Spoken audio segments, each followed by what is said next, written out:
नमस्कार साथियों, मैं भानु शेखावत आप सबका स्वागत करता हूं आपके अपने YouTube channel yes study bye Bhanu sir पर। लगातार चलती आ रही क्लास मारवाड़ का इतिहास की, और मारवाड़ के इतिहास में हमने अंतिम कक्षा में हमने देखा था वीर दुर्गादास राठौड़ की जीवनी के बारे में। मैंने बताया दुर्गादास राठौड़, उससे पहले हम पढ़ रहे थे जसवंत सिंह और अजीत सिंह के बारे में। अजीत सिंह के बाद अजीत सिंह को जो राजा बनाने में मदद करते हैं वो थे वीर दुर्गादास राठौड़। वीर दुर्गादास राठौड़ के बारे में कल हम पढ़ रहे थे कि उनके पिता का नाम क्या था, आस्करण, माता का नाम नेतकंवर था, और उनके पिता उनको अपना पुत्र नहीं मानते थे और उनको एक जागीर दे देते हैं लूणेवा की, जो जोधपुर में स्थित है, वहां दुर्गादास राठौड़ रहते हैं। दुर्गादास राठौड़ और जसवंत सिंह के सेनापति या गाय चराने वालों के बीच कुछ युद्ध हो जाता है और वो उनको मार देते हैं। इस बात से जसवंत सिंह प्रभावित होकर दुर्गादास राठौड़ को अपना प्रमुख मंत्री बना लेते हैं। ये बातें हम पढ़ रहे थे। फिर उन्होंने जसवंत सिंह से वादा किया कि वो उनको बेटे को मारवाड़ का राजा बनाएंगे, अजीत सिंह को, और अजीत सिंह को राजा बनाने के लिए औरंगजेब से 30 वर्षीय युद्ध लड़ते हैं दुर्गादास राठौड़। ये बातें कल हम देख रहे थे लगातार। उसके बाद हमने देखा कि दुर्गादास राठौड़ को कुछ उपाधियां थी। कर्नल जेम्स टोड ने उन्हें राठौड़ों का यूलिसेस, उसके अलावा उनको मारवाड़ का अणमिलिया मोती या राजपुताने का गैरीबोल्डी कहा जाता था। ये बातें कल हम देख रहे थे दुर्गादास राठौड़ के बारे में।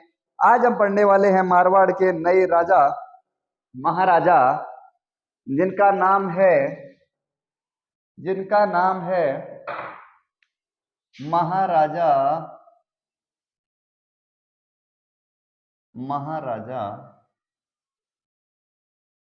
अभय सिंह। बात सुने, अजीत सिंह का बेटा अभय सिंह, अजीत सिंह के पुत्र हैं अभय सिंह अजीत सिंह के बाद राजा बनते हैं मारवाड़ के। ध्यान रखें, जो अभय सिंह है, इनका जो शासन काल रहता है वो रहता है 1724 से लेकर 1749 तक। 1724 से लेकर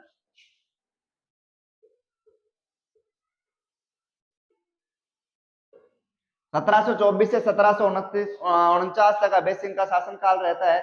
अभय सिंह के बारे में कहा जाता है कि अभय सिंह अजीत सिंह के ज्येष्ठ पुत्र था। इसका छोटा भाई था बख्त सिंह।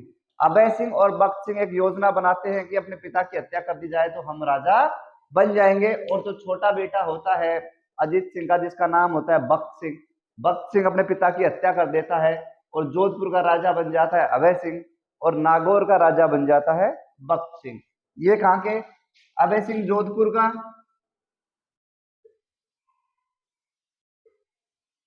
छोटा भाई नाम क्या? बख्त सिंह को राजा बना दिया जाता है नागौर का। इन दोनों का नाम हम पहले कहीं पढ़ चुके हैं। हमने देखा होगा इन दोनों का नाम हुड्डा सम्मेलन जो कब हुआ था, वो हुआ था 17 जुलाई 1734 को। हुड्डा सम्मेलन में हमने देखा था कि सभी राजपूत शासकों ने भाग लिया था। राजपूतों की यूनिटी के लिए इकट्ठा किया गया था हुड्डा सम्मेलन। जगत सिंह सेकंड उसकी अध्यक्षता करते हैं, मेवाड़ वाले। हुड्डा सम्मेलन में भगत सिंह जाता है नागौर से और अभय सिंह आते हैं जोधपुर से। तो इन दोनों के बारे में हम थोड़ा सा पहले देख चुके हैं, तो ध्यान रखें। नागौर से आया था कौन? बख्त सिंह। और जो अभय सिंह कहां से आया था? जोधपुर से। आज हम पढ़ने वाले हैं किसके बारे में? अभय सिंह के बारे में। अभय सिंह के बारे में बात करें तो सबसे पहले अभय सिंह के बारे में बात करेंगे। देख, दिमाग में एक बात आती है, खेजड़ली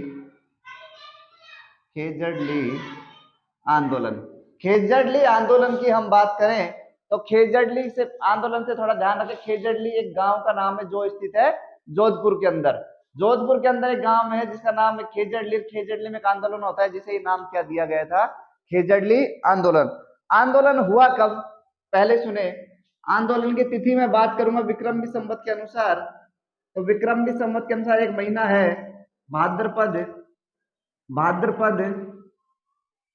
उसकी दूसरा पखवाड़ा शुक्ल पखवाड़ा की 10वीं तिथि थी। और विक्रमी संवत की बात करेंगे हम तो संवत कौन सी थी? 1700 बात करेंगे। विक्रमी संवत 1787 तिथि थी भाद्रपद शुक्ल 10वीं। ध्यान रखिए, मेरे हिसाब से इंग्लिश मीडियम वाले बच्चे इस बात को नहीं समझ पाएंगे भाद्रपद क्या था। तो भाद्रपद के बारे में हम अगर बात करें तो ध्यान रखें कि भाद्रपद हिंदी महीना है। वैसे हम बात कर रहे हैं अपने ईस्वी संवत के अनुसार, तो 12 सितंबर 1730 को होती है होता है खेजड़ली आंदोलन। उसके बाद हम बात करेंगे, थोड़ा सा समझें तिथियों में क्या अंतर है। एक राजा हुए हिंदुस्तान का जिनका नाम था विक्रमी संवत, और जिनका नाम था विक्रमादित्य, और विक्रमादित्य के जन्म दिवस से एक कैलेंडर शुरू हुआ जिसका नाम था विक्रमी कैलेंडर। और विक्रमी कैलेंडर में 12 महीने ही थे। उसके बाद 12 महीने पर एक महीना 2 भागों में बटा हुआ था। एक आता है कृष्ण पक्ष और दूसरा आता है शुक्ल पक्ष। कृष्ण पक्ष में चांद दिखता नहीं है और शुक्ल पक्ष में चांद दिखता है। ध्यान रखें, इसलिए कृष्ण पक्ष में चांद नहीं दिखता है इसलिए उसे बोलते हैं डार्क, और शुक्ल पक्ष में चांद दिखता है इसलिए उसे अब क्या बोल देते हैं, उसे बोल देते हैं लाइट या व्हाइट। ध्यान रखें, मैंने बताया कि विक्रमी संवत की शुरुआत कब हुई, जब विक्रमादित्य नाम का राजा का जन्म होता है, उस दिन से विक्रमी कैलेंडर की शुरुआत हुई थी। और अंग्रेजों में एक बड़ा शासक था, उसके नाम से ईस्वी का शुरू होता है। ध्यान रखें, ईस्वी का जब उसका जन्म हुआ तो ईस्वी सन शुरू होता है। तो ध्यान रखें, हमारा विक्रमी संवत जो है, पुराने टाइम का जो कैलेंडर है, वो आज के जो अपना कैलेंडर है उससे 57 वर्ष आगे चलता है। तो इधर देख ले, ये 1730 में, ये 1787 में। ध्यान रखें, भाद्रपद शुक्ल 10वीं एग्जाम में आ सकता है। खेजड़ली की घटना किस तिथि को हुई थी, तो ध्यान रखेंगे भाद्रपद शुक्ल 10वीं, और तारीख की बात करेंगे तो 12 सितंबर 1730 की। इतनी बातें हम कर लेंगे अभय सिंह के बारे में। अब सुने खेजड़ली घटना क्या थी। जोधपुर के राजा थे अभय सिंह। अभय सिंह का उन्होंने क्या किया, वो रहते थे मेहरानगढ़ दुर्ग में, और अपने किले का उन्होंने पुनर्निर्माण करवाने की सोची। अब पुनर्निर्माण करवाएं तो पुराने टाइम में सीमेंट होती नहीं थी, सीमेंट नहीं थी तो सीमेंट चाहिए, तो सीमेंट किससे प्राप्त होती थी, सीमेंट प्राप्त होती थी लाइम से। और लाइम किससे प्राप्त होता था, लाइम किससे प्राप्त होता था, लाइम प्राप्त होता था लकड़ियों को जलाने से, लकड़ी को जलाने से, इसको चूना बोल दें, लकड़ी को जलाने से लाइम प्राप्त होता था। अब लाइम प्राप्त करना था तो उन्होंने क्या किया, उनका एक मंत्री था, मंत्री जिसका नाम था गिरधर दास। क्या नाम था, गिरधर दास। एग्जाम में ये भी आया हुआ है कि किस मंत्री के आदेश से लकड़ी के लिए अब सेनापति गए थे। तो गिरधर दास एक मंत्री था, वो अपनी सेना को आदेश देता है कि जाओ खेजड़ली गांव में जाओ और वहां से लकड़ी काट कर लाओ। खेजड़ली गांव का नाम खेजड़ली इसलिए पड़ा था कि वहां पर खेजड़ियों के पेड़ बहुत ज्यादा थे, इसलिए उस गांव का नाम कहा जाने लगा था खेजड़ली।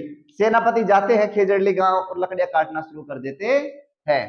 कहा जाता है कि वहां एक महिला रहती थी, कहा नहीं जाता, ये बात सत्य है कि वहां एक महिला थी जिसका नाम था अमृता देवी। क्या नाम था, अमृता देवी।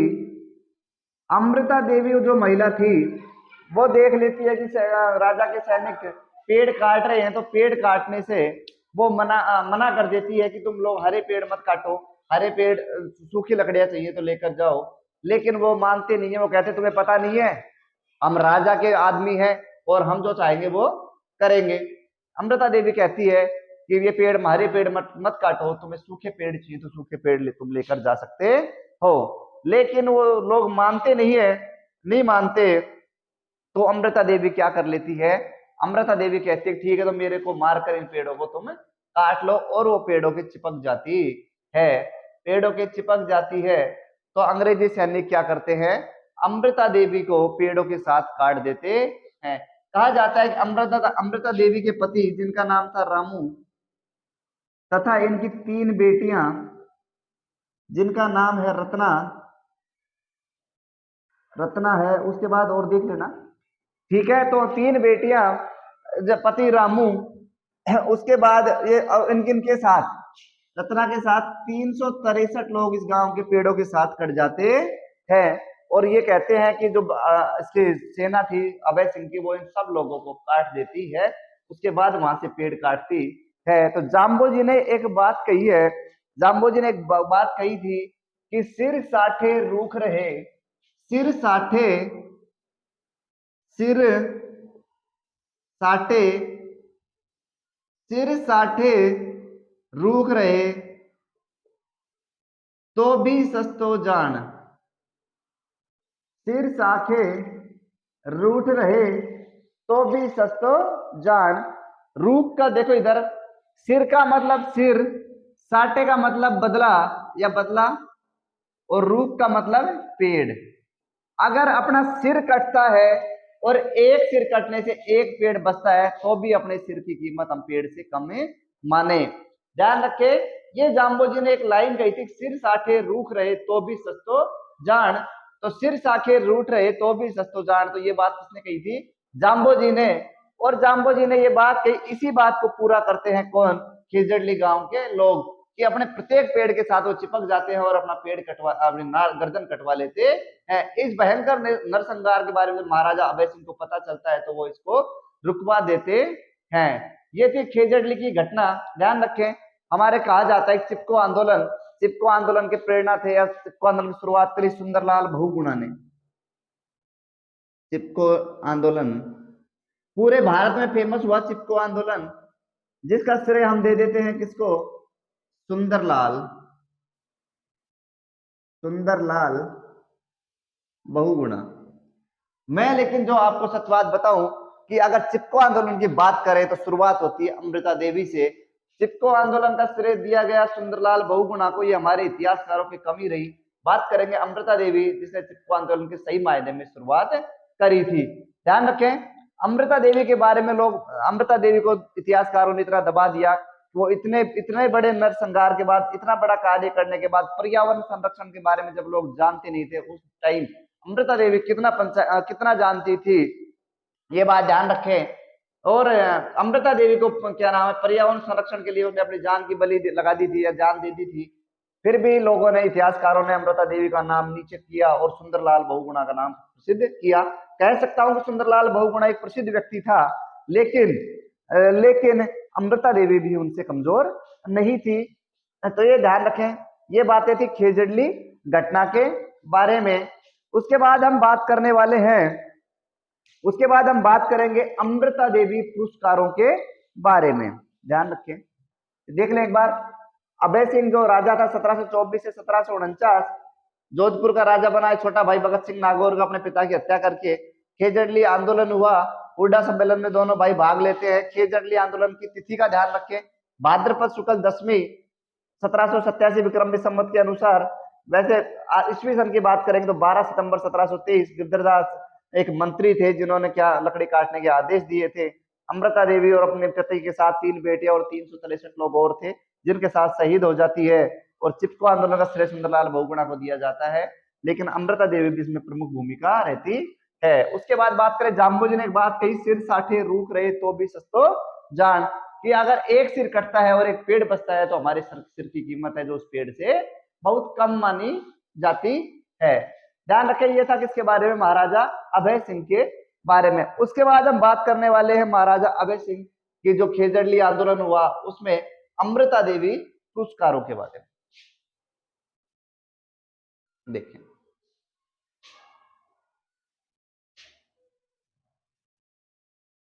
अमृता देवी पुरस्कार के बारे में बात करें तो अमृता देवी जो पुरस्कार है, अमृता देवी पुरस्कार, अमृता देवी पुरस्कार की हम बात करें तो अमृता देवी पुरस्कार है 3 जगह दिया जाता है, 3 क्षेत्रों में दिया जाता है।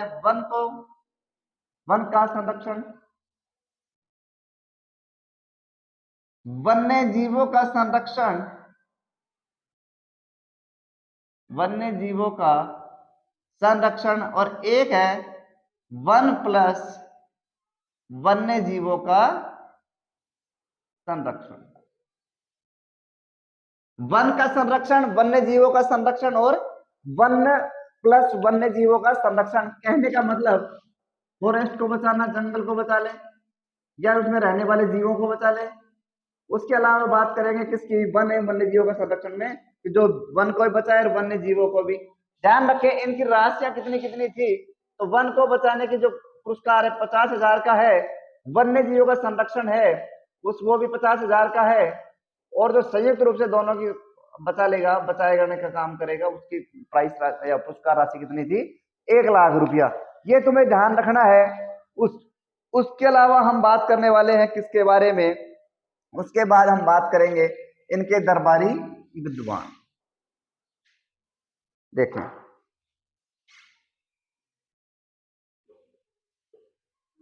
दरबारी विद्वान, एक साथ ही हम बात करेंगे इनके दरबारी विद्वानों की। तो पहले हम बात करेंगे इनके थे कर्णिदान, एक है कर्णिदान और दूसरे हैं वीरभान। देखो दोनों एक साथ ही पढ़ा देता हूं, कर्णिदान और वीरभान। कर्णिदान और एक थे कर्णिदान, एक थे वीरभान, एक और थे जिनका नाम था जगजीवन भट्ट, उनके बारे में भी हम पढ़ने वाले हैं। पहले इन दो की आपस में तुलना करके मैं तुम्हें बता देता हूं। ध्यान रखें कर्णिदान की जो किताब थी इसका नाम था बेटा सूरज प्रकाश। क्या नाम था, सूरज प्रकाश। और जो वीरभान की जो किताब थी उसका नाम था राज रूपक। सुने, कहा जाता है कि यह कर्णिदान की किताब सूरज प्रकाश और वीरभान की किताब राज रूपक थी। एक बार की बात बताता हूं मैं,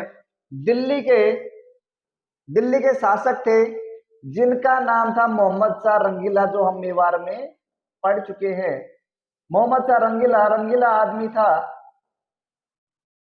मोहम्मद शाह रंगीला के बारे में हम बात करें, मोहम्मद शाह रंगीला दिल्ली के शासक, उस टाइम जो गुजरात के सूबेदार थे उनका नाम था सर बुलंद खां। थोड़ी सी कहानी है, सुन ले।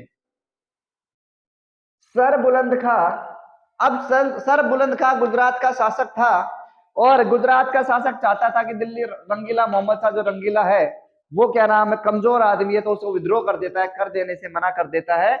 अब ये बात मोहम्मद शाह रंगीला को पता लगती है, तो मोहम्मद शाह रंगीला क्या करते हैं, मोहम्मद शाह रंगीला जब सर बुलंद खां युद्ध के लिए ऐलान कर देते हैं, तो मोहम्मद शाह रंगीला अपने दरबार में पूछता है कि कौन जाके सर बुलंद खां से युद्ध लड़ेगा। गुजरात के सर बुलंद खां से सभी सेना मना कर देते हैं, तो एक मंत्री धीरे से बोलता है कि साहब इससे तो एक ही आदमी युद्ध लड़ सकता है।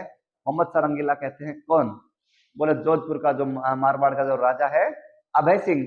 और कहा जाता है कि मुगल जहां भी जीते हैं सभी मारवाड़ के राठौड़ों की वजह से जीते थे। तो अब मारवाड़ के राठौड़ों को बड़ा मजा आता था युद्ध करने में, और अभय सिंह से कहा जाता है कि अभय सिंह तुम्हें युद्ध लड़ना है। अभय सिंह मना कर देता है, लेकिन बोलते हैं कोई भी हानि नहीं कर रहा है। फिर अभय सिंह कहता है कि अच्छा ऐसे कामों में तो बहुत मजा है, तो ठीक है मुझे युद्ध लड़ना है। और अभय सिंह लड़ते हैं युद्ध किससे, सर बुलंद खां से। इस युद्ध को नाम दिया गया अहमदाबाद का युद्ध। अहमदाबाद का युद्ध, अहमदाबाद का युद्ध हुआ कब, तो कोई पूछ ले तो हमें ध्यान रखना है अहमदाबाद का जो युद्ध है वो बेटा होता है सन 1720 में, 1720 में। अब अहमदाबाद का युद्ध होता है, उसके बाद हम बात करें इसमें सर बुलंद खां को हरा देते हैं कौन, अभय सिंह। तो इन जो सूरज प्रकाश और राज रूपक जो किताबें हैं इनमें इन युद्ध अहमदाबाद युद्ध की जानकारी मिलती है।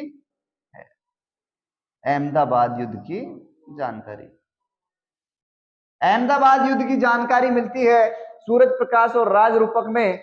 लेकिन बात करें जब अहमदाबाद वीरभान ने युद्ध प्रत्यक्ष रूप से देखा था और सूरज प्रकाश ने भी इस युद्ध के बारे में पूरी जानकारी दादा परदादा की पूरा विश्लेषण करके लिखा था।